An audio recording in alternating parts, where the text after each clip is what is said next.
talking about these matters since time immemorial. Since it, yeah. As long as I've been in law enforcement. I feel like you and I last chatted about this on 88.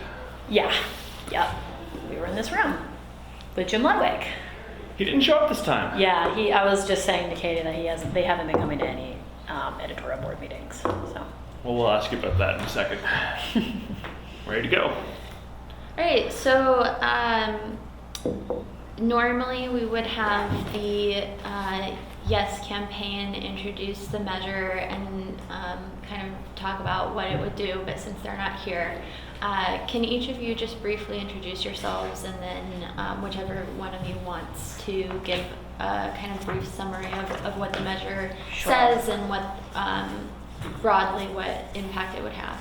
Sure. You want to introduce yourself first? I'm Mike Reese. I'm the sheriff of Multnomah County. And I'm Andrea Williams. I'm the executive director of CAUSA, and I'm also the chair of the No on 105 campaign. And I'll just get us started. Thank you so much for taking the time to chat with us. We both endorse, obviously, the No on 105 campaign side. And before we go too deep into the measure, I want to tell you a little bit about the coalition. So we have a pretty broad coalition. At this point, it's over 500 organizations, law enforcement leaders, businesses, big and small, that have come under the No on Measure 105 campaign. And we actually kicked off in July together, actually, before the ballot measure even qualified. And, you know, it was no surprise to us that this is on the ballot. We had been tracking it for a while. And in July, we came out pretty strongly opposing this ballot measure before it was even Measure 105. And since then, we've had just a huge outpouring of volunteers and supporters who have come behind us. I think, you know, I want to start by talking about this ballot measure by reminding us of the history of it. I know you all are all aware, but in 1987, Republicans and Democrats came together, almost unanimously passing this law. And at that point, it was to address the racial profiling that was happening at the time. One story in particular stood out, Delmiro Trevino, a US citizen who was having lunch in Independence, Oregon, when he was singled out by local police and asked to show his papers. And he was not the only one experiencing that at the time. A variety of people came forward that started a class action lawsuit, which inspired the passage of this law.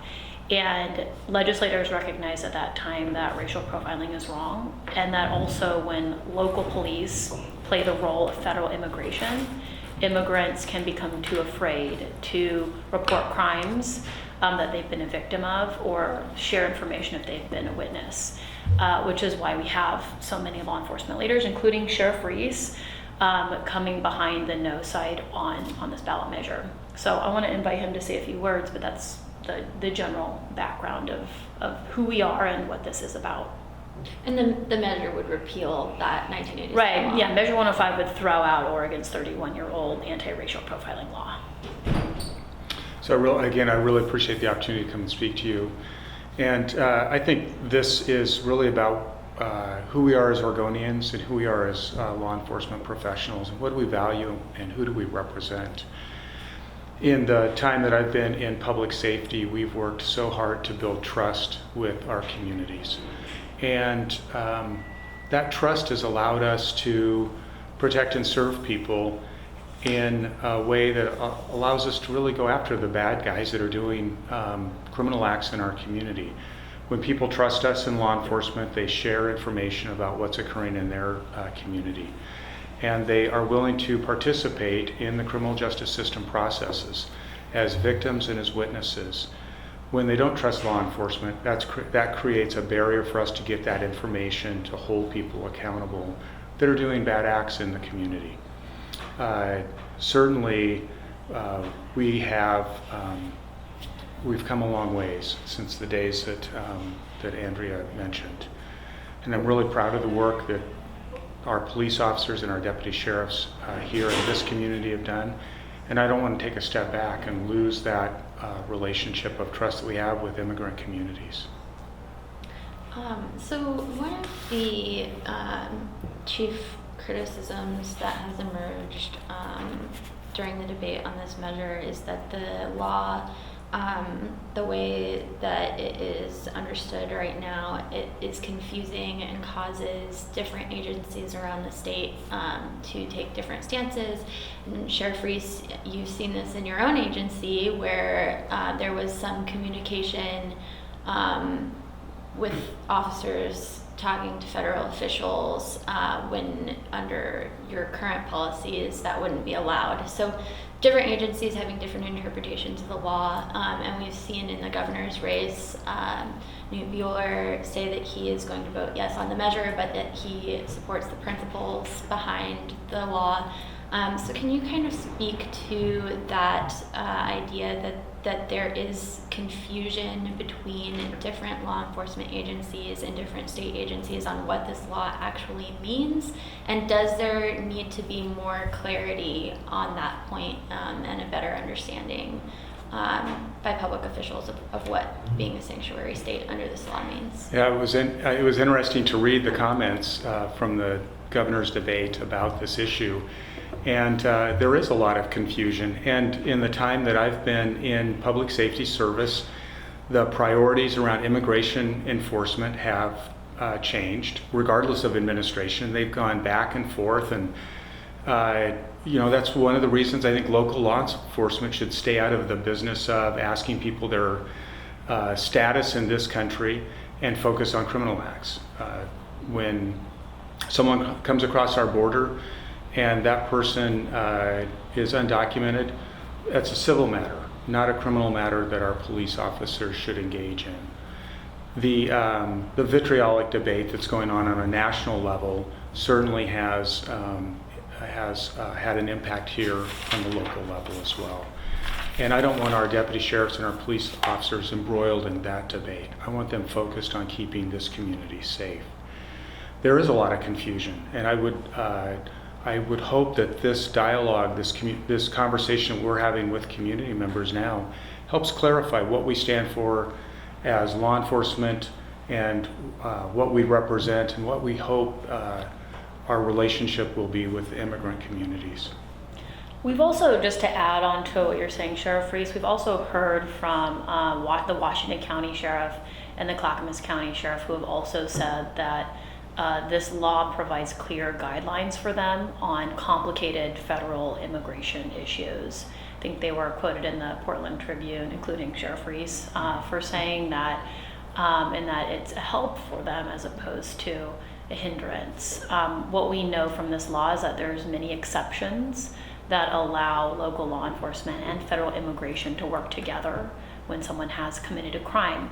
What it makes sure that doesn't happen is more instances like Del Miro, who someone who's perceived to be an immigrant, singled out for the color of their skin or their accent. Make sure that we're not singling those people out and then violating their civil rights. Mm-hmm. And again, in Oregon, our working with ICE on immigration issues is also impacted by court rulings as well as local and federal law. So in Oregon, we've had a case, Miranda Olivares versus Clackamas County, that really added some clear guidance to sheriffs about who we could keep in our jails and who we can't. Right, and that's outside of the current state law that we have. I think it just adds to the Yeah. confusion around Right. immigration enforcement. Right. Immigration is a very complex issue, but taking away this law through Measure 105 will do nothing to address any of those complexities. Right. How many states have a law like this? It would be California and Illinois, statewide, So 3. including Oregon. But there's many, many, many local cities and counties across the nation, I don't have the number off the top of my head, that have similar laws as Oregon's, or laws that go even further than what we have. So Washington doesn't have this. Washington state doesn't, but many counties and cities do. Like Seattle, King County have passed ordinances. Can you point to Washington and say, here's what's going wrong there? Because they don't have this law. I don't know the state of Washington well enough to talk about it. CAUSA is a Oregon-based organization, so yeah. I'm just curious if either of you have examples of if you're the no campaign on this, what goes wrong if this measure passes?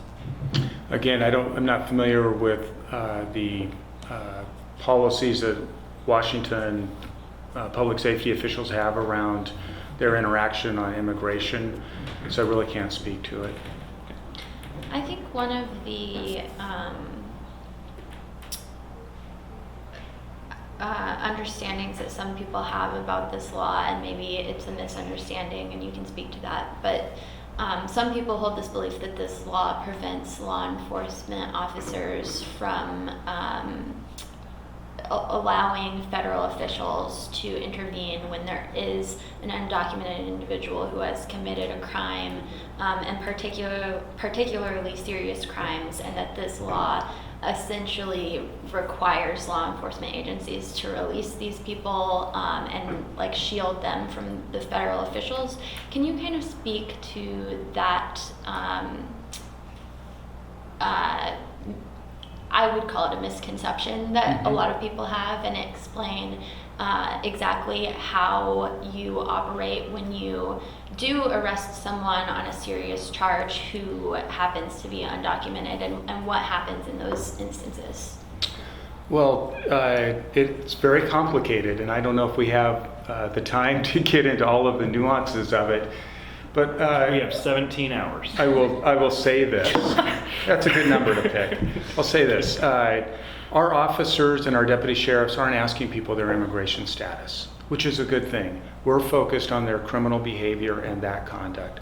So when we do make an arrest of someone and we hold them in our jails, we're not asking about their immigration status. And if they told us, we wouldn't know if they were telling us the truth or not anyway. I guess the long and short of it is the current Oregon law just creates a really clear, bright line for law enforcement. It says you can't ask about someone's immigration status if that's the only thing you're asking about. It doesn't prevent us from sharing information with ICE if somebody's been arrested for a criminal act. And certainly we want to hold people who have been adjudicated on our criminal justice system accountable. It is a really clear, bright line that I think has helped us in our conversations with immigrant communities so that they know here's our lane, here's what we do, and here's what the federal law enforcement authorities do. Again, when we're looking at, for example, the organized criminal gangs that bring drugs into our community that are transnational, they work across international boundaries.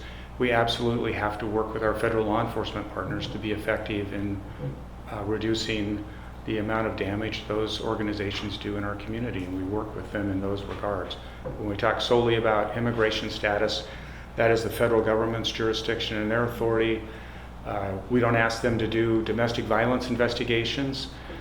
We ask our local officers to do domestic violence investigations, and to do those types of investigations well, people have to trust us.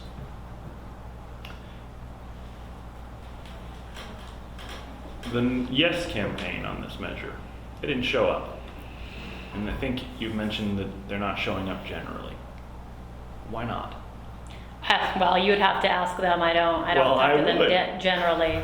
But you're right, the Yes campaign has not been showing up to any of the editorial board meetings. They have been present with me on one-on-one debates, them representing the yes side, me representing the no side. I can't vouch for what their strategy is about not wanting to gain the endorsement of our news outlets in Oregon, but I don't think it's a good look for their campaign. I want to go back to a previous question that I tried one way and tried a different way. You don't need to point to other states for an example, but walk me through what's the harm. So this measure passes. What's the harm? What happens to people in Oregon that we should be alarmed by? Yeah, I can start. So first of all, Oregonians of color could be at risk of racially profiled by local police should federal immigration want to work with local police in certain counties that want to work with federal immigration agents. Suddenly, those who are U.S. citizens but are perceived to be immigrants for whatever reason could be asked to show their papers, arrested, targeted simply for how they look.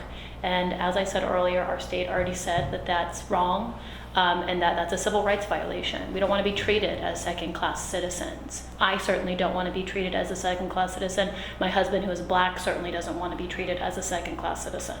It's personal for us. It's personal for Oregonians of color.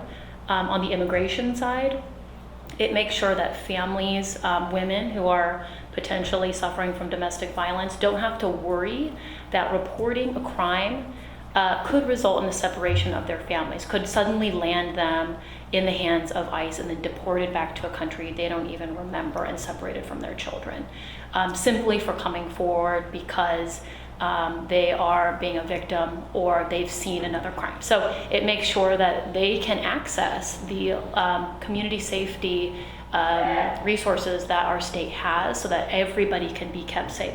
What we also know is that when one community feels targeted or feels too fearful to report a crime, that impacts the safety of all of us.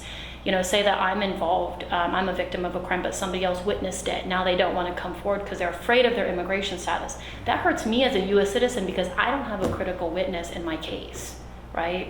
So this is a much broader, you know, while it does impact Oregonians of color and immigrants that live in Oregon disproportionately, it actually impacts all Oregonians when you think about the way that public safety works. I'd add that specifically with immigrant communities, many of the members of those communities. I think That's there's the a alert. presidential alert. Yes. Yeah. What is that? They're testing the national alert system today. Oh, right, Well, good for them. for FEMA. Yeah. So, as I was saying, I think the members of immigrant communities often come from countries where local law enforcement wasn't seen as an advocate and someone that you could turn to when you had an issue concerning your safety. And so they bring those perceptions about local law enforcement here. And we're doing everything we can to break those perceptions and say, we're your advocate, we're here to help you, we want you to share information with us. And any perception that their status could be at risk creates a barrier for building that information sharing and that trust.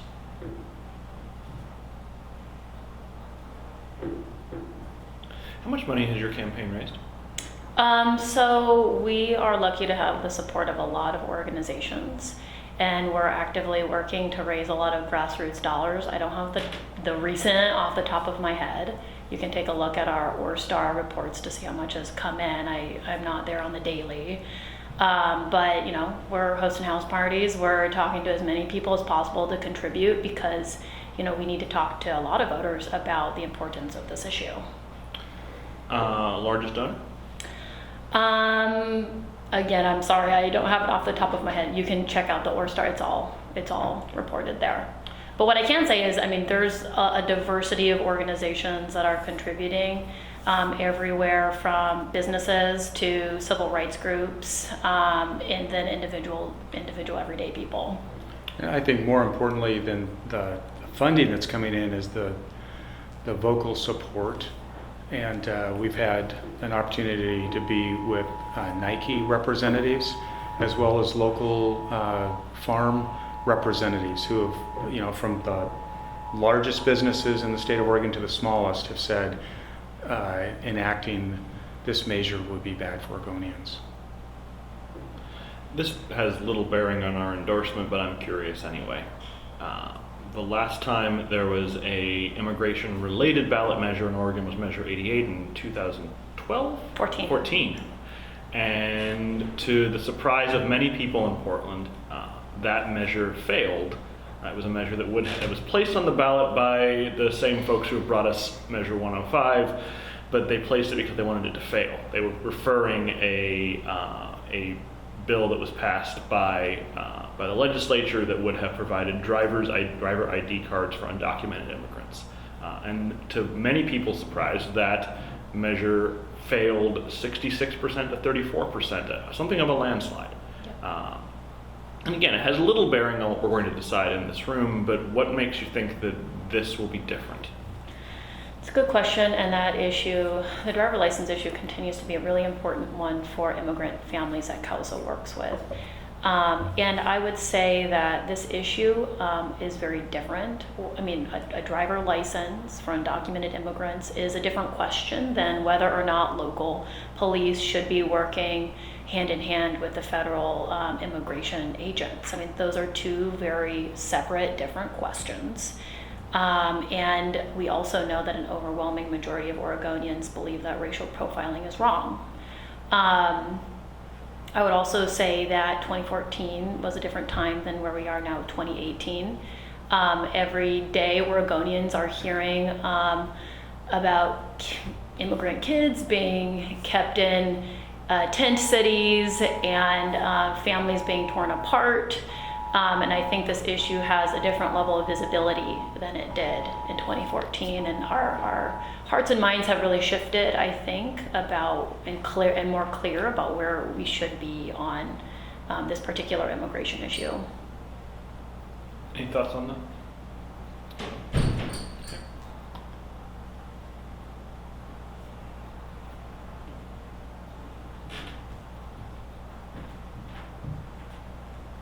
The floor is yours, Kate.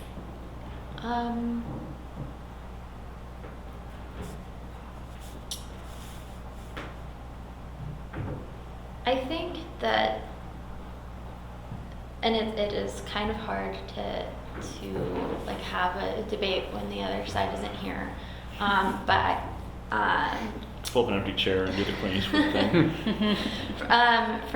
from statements that they have made, it seems like one of the key arguments that the Yes campaign has is that people who come into the United States illegally are breaking the law and should be held accountable.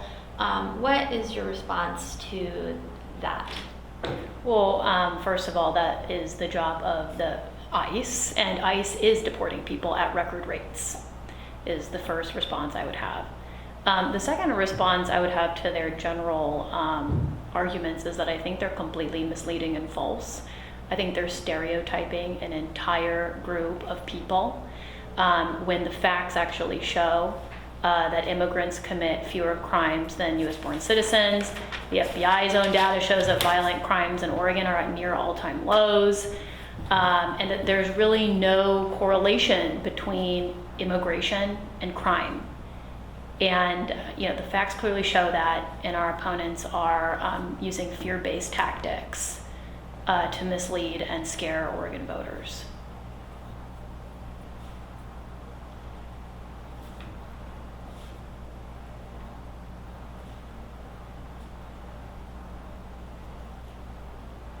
Anything to add? No, my greatest concern is that if this measure passes, it will actually make us less safe. That we'll have fewer reported crimes from some of the immigrant communities. As Andrea said, crime knows no boundaries. So if one community is at risk, we're all at risk.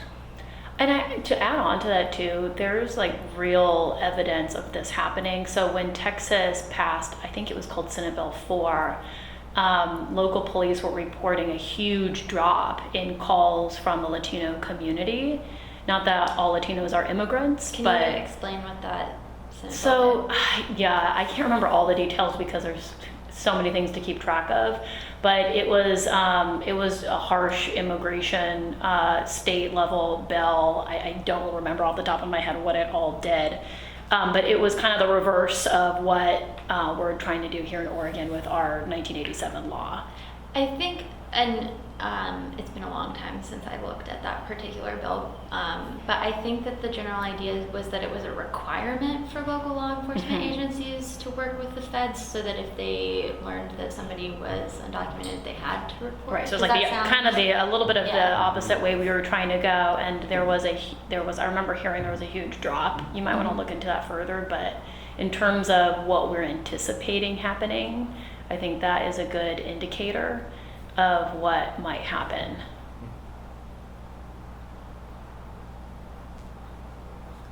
Do you have any other? I think we're good. I guess just to wrap up, if you want to make closing statements with any other points that you want to hit before we're finished. Yeah, I would just say, in addition to all of the policy substance, how important this law is, It's really also a statement, I think, of Oregon values, about what kind of state we want to be. And as frustrated as so many Oregonians and Americans are about the immigration system, taking away this law will do nothing to actually address those frustrations. It's just going to make things more complicated, and drive even more fear among communities, our most vulnerable communities in Oregon. And so I think we really have a chance here in Oregon to stand up for what we believe is right, which is fairness, protecting people's civil rights, and believing that diversity is actually a strength. I would say, my great-grandparents immigrated from the Philippines to work as farm workers. And they had the opportunity to become U.S. citizens at a time when our immigration system was a lot more inclusive.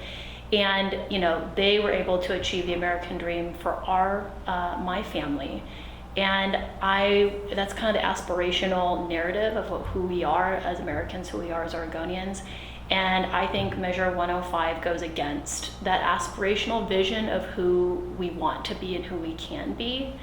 And as Oregonians, this is our chance to say, no to the anti-immigrant rhetoric, no to the restrictive immigration policies by the Trump administration, and no to, divisiveness in our state. We need to unify, and this is, I think, our chance to really stand up for our values. And I guess I would add in closing that for 31 years, this law has worked well for local public safety officials. That our police officers and our deputy sheriffs have worked really hard to gain the community's trust, and I don't want to take a step back and lose that. The current Oregon law provides really clear guidance to our community and to our police officers and deputy sheriffs about our role in immigration enforcement, and it's worked well. Why change that?